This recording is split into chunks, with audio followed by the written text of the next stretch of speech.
శుభోదయం. ప్రియమిత్రులారా, ఈ ఉదయకాల దైవ ధ్యానమునకు స్వాగతం పలుకుతూ ఉన్నాను. దేవుని పరిశుద్ధ వాక్య భాగములో నుండి యోహాను సువార్త 21వ అధ్యాయము 18వ వచనం. యేసు, నా గొర్రెలను మేపుము. దేవుడి యొక్క వాక్య భాగమును మన వినికిడిలో ఆశీర్వదించునుగాక. ఆమేన్. సర్వాన్ని విడిచిపెట్టి యేసు పిలుపునందుకొని యేసుని వెంబడించిన పేతురు, యోహాను ఆనాటి శిష్యులు. యేసు ప్రభువారు మరణించిన తరువాత ఆయన పునరుద్ధానాన్ని నమ్మలేని బలహీన స్థితిలో పేతురు అన్నాడు కదా, నేను చేపలను పట్టబోచున్నాను అని అనగానే, మేము నీతో కూడా వచ్చేదము అని వారన్నారు.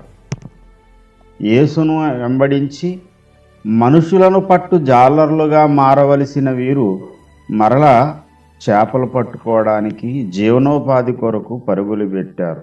శిలువ మార్గాన్ని విడిచిపెట్టారు. స్వార్థ సేవను మరిచిపోయారు. మరలా జీవనోపాధి వెతుక్కుంటూ తిబిరయ సముద్ర తీరాన్న చేపల వేటలో తనమునకలయ్యారు. ప్రియమిత్రులారా, ప్రభు కొరకు బ్రతకాలని తీర్మానం చేసుకుని దేవుని కొరకు సాక్ష్యం ఇవ్వాలని కంకణం కట్టుకుని ముందుకు సాగుతున్న నీవు ఎందుకో కొన్నిసార్లు నీ నడక వెనక్కి నడుస్తుంది. లోతైన జలములలోనికి వెళ్ళవలసిన నీవు మరలా లోకము తట్టుకు చూసేటువంటి అవకాశాలున్నాయి. దారి తప్పిన పరిస్థితుల్లో పురోగమనము పోయి తిరోగమన స్థితిలోనికి నీ యొక్క ఆత్మీయ జీవిత యాత్ర సాగుతున్న వేళ నిన్ను అలాగే ప్రభు విడిచిపెడతాడని నువ్వు అనుకోవద్దు. మనుషులను పట్టు జాలర్లుగా ప్రభు మారిస్తే మరలా చేపలు పట్టుకునే జాలర్లుగా తయారయ్యారు ఆనాటి శిష్యులు. ఎంత కరుణ కలిగిన దేవుడో చూడండి. ఆయననే ఎరగనని ముమ్మారు బొంకి జీవనోపాధి కొరకు పరుగులు పెడుతూ ప్రభు కొరకు జీవించవలసిన వాడు, ప్రభు కొరకు కొంతమందిని నడిపించవలసిన వాడు తానే మార్గము తప్పి మిగిలిన వారిని కూడా దారి తప్పించే పరిస్థితిలో ఉన్న పేతురును ప్రభు విడిచిపెట్టలేదు.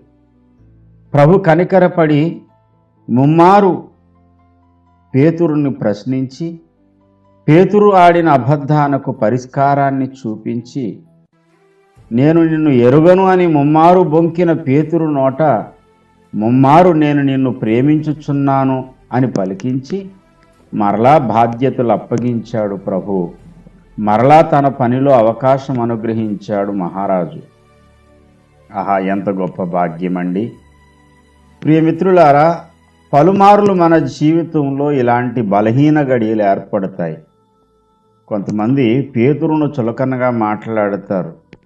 ఆనాటి పేతురే కాదు, ఈనాడు మనం కూడా పలుమార్లు ప్రయోజనకరమైన వాటి కొరకు తీర్మానాలు చేసుకుని శ్రేష్టమైన కార్యాలు తలపెట్టి ఎందుకో మన నడక వెనక్కి సాగుతుంది. మన అడుగులు తడబడుతూ ఉంటాయి.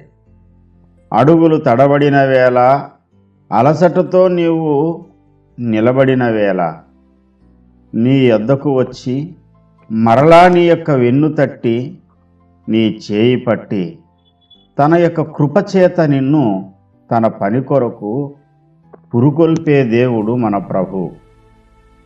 నీవు ఆయనను ఎరుగనని బొంకినా, ఆయన పని విడిచిపెట్టి నీవు లోకాశల కొరకు పరుగులు పెట్టినా మరలా వచ్చి నీ భుజం తట్టి నిన్ను సరి అయిన దారిలో పెట్టడానికే పలుమార్లు ప్రత్యక్షమయ్యే దేవుడు ఆయన.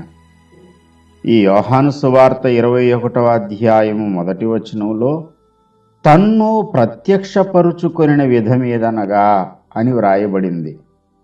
అవును, అనేక సందర్భాలలో తన్ను తానుగా నీకు ప్రత్యక్షపరుచుకుంటున్న దేవుడు ఎవరయ్యా అంటే, నీవు విడిచినా నిన్ను విడవని దేవుడు, నీవు మరిచినా నిన్ను మరవని దేవుడు, నీవు ఆయనను ఎరుగనని బొంకినా నిన్ను ఎరగనన్న దేవుడు. ఎంత మంచి దేవుడు! ఆ మహాదేవుడు ఆనాటి పేతురునే కాకుండా ఈరోజు నిన్ను కూడా బలపరచడానికి, స్థిరపరచడానికి, తన కొరకు అనేక మందిని సంపాదించేటువంటి బలమైన సాధనంగా చేయడానికి ప్రభువు ప్రత్యక్షపరుచుకుంటున్నాడు. ఈ ఉదయకాలమున నిన్ను ఆయన బలపరుచునుగాక. మునుపుటి కంటే అధికమైన మేలు చేత నిన్ను నింపి, అత్యధికమైన కృపచేత నిన్ను బలపరిచి, దేవుని కొరకు గొప్ప సాధనంగా నన్ను ప్రభువు వాడుకొనుగాక.